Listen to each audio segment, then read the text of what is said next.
I'm Martin from Asynt. Behind me is the fantastic Forth Railway Bridge here in Scotland, at North Queensferry. But I'm just stopping by on my way to see one of our customers, to catch up with them after 2 years, seeing how they've been getting on. That company is Revive Eco, and their business is going from strength to strength. Lots of exciting stuff happening, so I'll pop in, catch up with them and see what's happening. Hope you enjoy the video.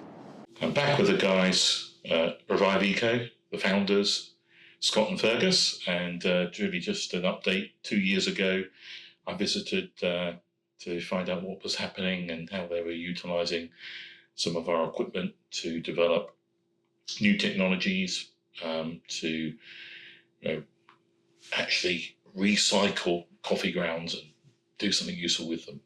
But we're on 2 years further, a lot's happened, and I'm excited to find out a little bit more from the guys. So maybe for those that haven't seen the previous video, that I'll put a link above, just in case.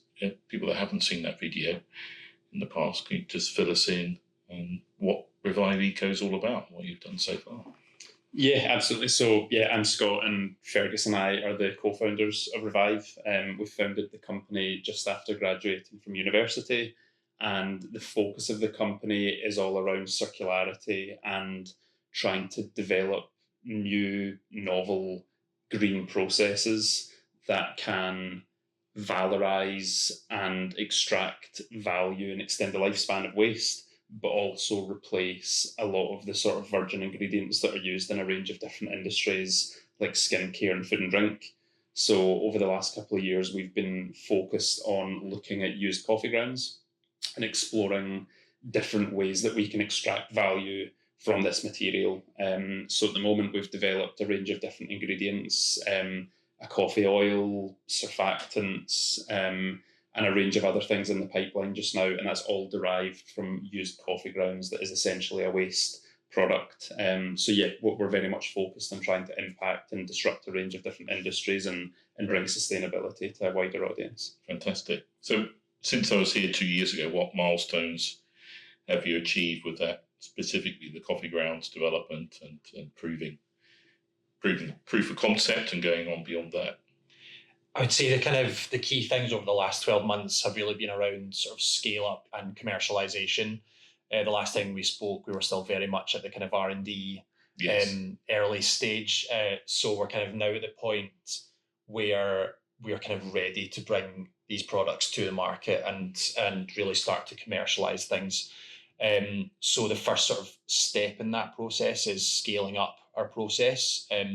So we've been working from our 20-litre reactor, which Asynt very kindly provided for us. But to sort of move into the skincare market, which is our main target market, we really need to show that we can scale our process. So to do that, we're working with a company actually based in France called Piver. And they have the kind of capabilities to allow us to take our process from a lab scale up to an industrial scale. So that's a really exciting step for us. We've already now completed the tech transfer, with the next step being moving into it's a 3,000 litre reactor, so quite a substantial step up from where we are now. And as Scott said, we also have some ingredients ready to launch to the market: our coffee oil, some surfactants and emulsifiers that are pretty much ready to go now. But what we want is to have the kind of scale of the capabilities behind us to manufacture more than we currently have before we properly launch to the market. Course, yes. But it is, a very, very exciting stage for us. It sort of feels like we're moving from, I guess, almost the kind of university stage of the company's life into almost like adulthood. Yes. And we actually have to start doing this. It's a really exciting time. So you mentioned the oils are proven, it's just getting that scale. So how have you been getting the story out there? Have you been at trade shows or anything like that to let companies know that you're developing these things, exciting new ways of providing oils that are much more environmentally friendly and recycled? Yeah, absolutely. So we've kind of ramped up our sort of marketing efforts a bit, because we weren't kind of doing a whole lot of outbound marketing. So kind of like social media, I guess like email pushes, just to try and get, I guess, the word out there a bit more.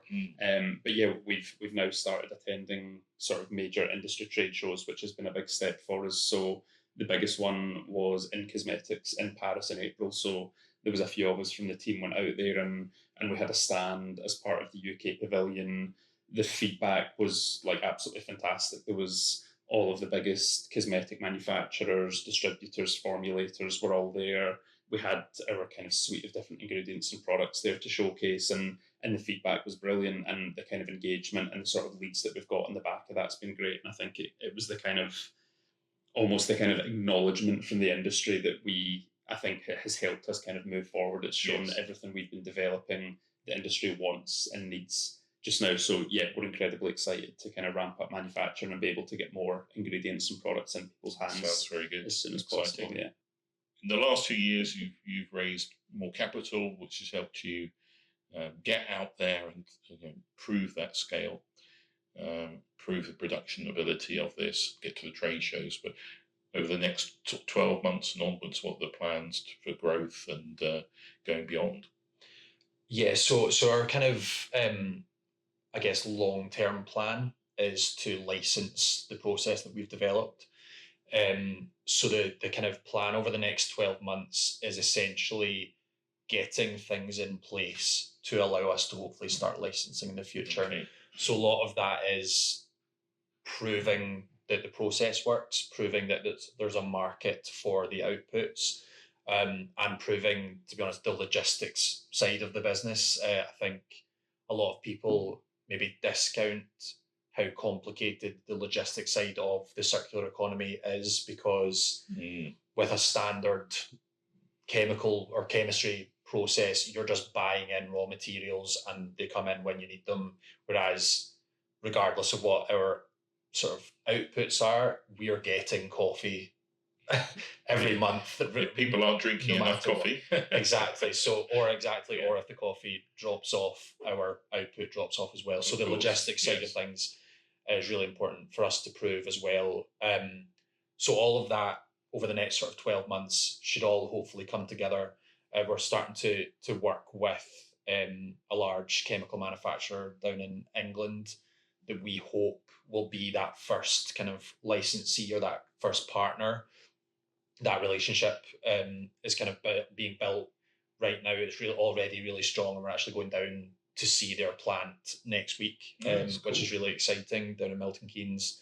But yeah, the kind of the next 12 months is all about proving the business model and the technology works, and that there is a market for the output, which we are all confident that all of that will absolutely work. Yes. But we still need to actually do it at an industrial scale over the next 12 months.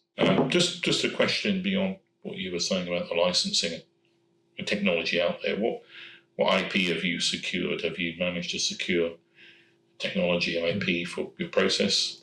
Yeah, so we now actually have a patent for our extraction process that's been granted in the UK, which was a huge, really exciting step for us. And we've also now filed that same patent in a dozen countries around the world, and are just kind of working through that process at the moment.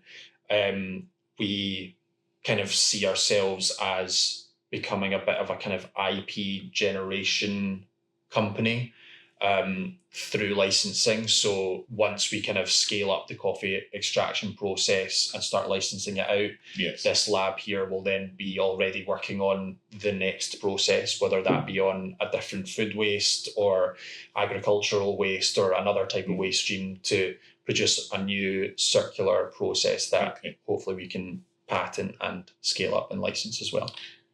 So you've obviously got some more ideas out there. Is there anything you've started working on yet? Yeah, absolutely. So we've kind of continued the R&D, looking at what more we can do with the coffee grounds as a raw material, and there's some really kind of exciting additional extracts that we can, I guess, kind of pull out from that. But we've also now started looking at other waste streams as well, because we don't want to just only look at coffee. We want to show that our novel process can be applied to other waste streams from the food sector, which is really exciting. And Don will be able to give you a much more kind of in-depth breakdown of kind of what we're up to in the lab from that point of view. Let's go and see Dawn. Let's do it. Fantastic. I'm now in the laboratory with Dawn, and got a few questions for Dawn, find out how they're getting on. So where are you now with your journey in coffee oil? So the last time we spoke, we had submitted a patent application for the spent coffee ground extraction process. The patent has now been granted in the UK. Fantastic. We have submitted other applications internationally as well. We were also in the process of scaling up the spent coffee ground extraction into the 20-litre reactor. We now have quite a solid understanding of the process at this scale. We have successfully tech transferred the process to our scale-up partner, and we are planning a pilot run later this year, which will be on approximately a 3,000 litre scale. So this is our reactor setup. We have already scaled our spent coffee ground extraction process into this reactor. The extraction process is now with our scale-up partner and will be going into a 3,000 litre vessel later this year. We have also developed our surfactant process, which has also been scaled up into this reactor setup. We're still in quite early development stages for the oat extraction. However, this has not yet been scaled up into the reactor, but we will be looking to do this later this year. So what has Revive Eco been doing with the coffee oil at this point so far? So the coffee oil can be used as an ingredient in cosmetics products such as skin and hair oils, body butters and balms. The coffee oil has components present that have been shown to be beneficial to the skin, components such as caffeine and antioxidants like tocopherol. The coffee oil can also be used as a raw material in processes that we've developed in order to access other ingredients as well. What further ingredients and materials are you now working on, considering? So we have been able to derivatise the coffee oil further to create functional ingredients such as emulsifiers and surfactants. And we have used the DrySyn kit to develop this process in order to access an ionic surfactant, which can be used as an ingredient in cosmetics products such as shower gels, liquid hand soaps, and shampoos. We have been able to scale the process up into the reactor as well, so we've been able to use the condensing apparatus for the reflux part of this process. We also look at trialling all the ingredients that we manufacture in formulations of our own in order to prove the functionality and the usability of the novel ingredients that we create. So one of the questions I was thinking of from a couple of years ago was, of course, you're extracting oils and materials from the coffee grounds. What happens to the spent material at the end of that process? So we try and keep our process as circular and closed as possible. So any waste that we produce, we try and reuse where we can. So the coffee grounds that we produce, I guess, from our process can actually be used as an exfoliant in cosmetics products as well. So we've developed a whipped coffee scrub, and we're also looking at developing a drier coffee scrub as final product formulations, which use the coffee grounds as an exfoliant. We're also looking at other components that might be left in the coffee grounds post-extraction, so components such as protein content, in order to valorise the waste stream further. So what new team members have you got now? What's your plans for the future? So from the last time we spoke, we've got 2 new team members. Kirsten has joined the technical team, and her background very much focuses on biotechnology. We also have Melissa, who has joined the operations side of the company, and she's very much focusing on project management side of the business. We're also looking to recruit for other roles in the coming months as well. You've gained a lot of knowledge around coffee grounds. What's next? Yeah, so I think kind of up until now we've been known as the coffee guys. But what we really want to do is use the knowledge we've gained and the technology we've developed in order to tackle and upcycle other waste streams, for example, oat waste. So with the new oat extraction and the surfactants, how are you developing those at the moment? So we're actually using the DrySyn apparatus to develop these processes. We can actually go and have a look just now if you want. Sounds good plan to me. So now we're at the fume hood. I can talk you through some of the things we have on. We have our oat extraction development work here on the right hand side. We're just looking at changing different parameters of the extraction and seeing how this affects the output material. On the left, we also have our anionic surfactant process. Now this has been scaled up into the reactor, however we're looking at making the process a bit more efficient. For both of these projects, we are using the DrySyn apparatus from Asynt. The DrySyn is really, really good in a lab setting. It's a lot better than oil baths. It's a lot cleaner. and you have much better heat efficiency as well for your reactions. Just before we finish here in the laboratory, Dawn has kindly offered to let me smell some of the finished products. So we have some of the whipped coffee scrubs here that we've developed. We use the coffee grounds post-extraction in these coffee scrubs as an exfoliant. What's quite good about using the defatted grounds is that they are almost scentless. So when we choose an aroma for the coffee scrub, it doesn't necessarily have to match coffee. So the first one I have here does actually match coffee, so it's a mint coffee scrub. Oh, I can smell both. Yes. It's quite a gentle fragrance. Quite isn't it? refreshing. Not too. And we also have an orange one here as well, so these can be quite... Okay. Oh, I like that one. I quite fancy one of those chocolate oranges now. And we've also looked more at Christmas scents as well, so this one's more of a sort of spicy aroma to it. Oh yes, it's like a Christmas candle, isn't it? Sort of smell. And this one will hopefully remind you of gingerbread men.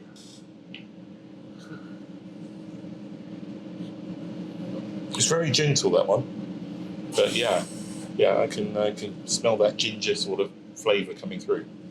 Not that you want to eat it. A big thank you to the guys at Revive Eco. It's a fascinating business, and I hope you enjoyed this video. If you did, please subscribe to the Asynt YouTube channel, and we'll see you again very soon. Bye-bye.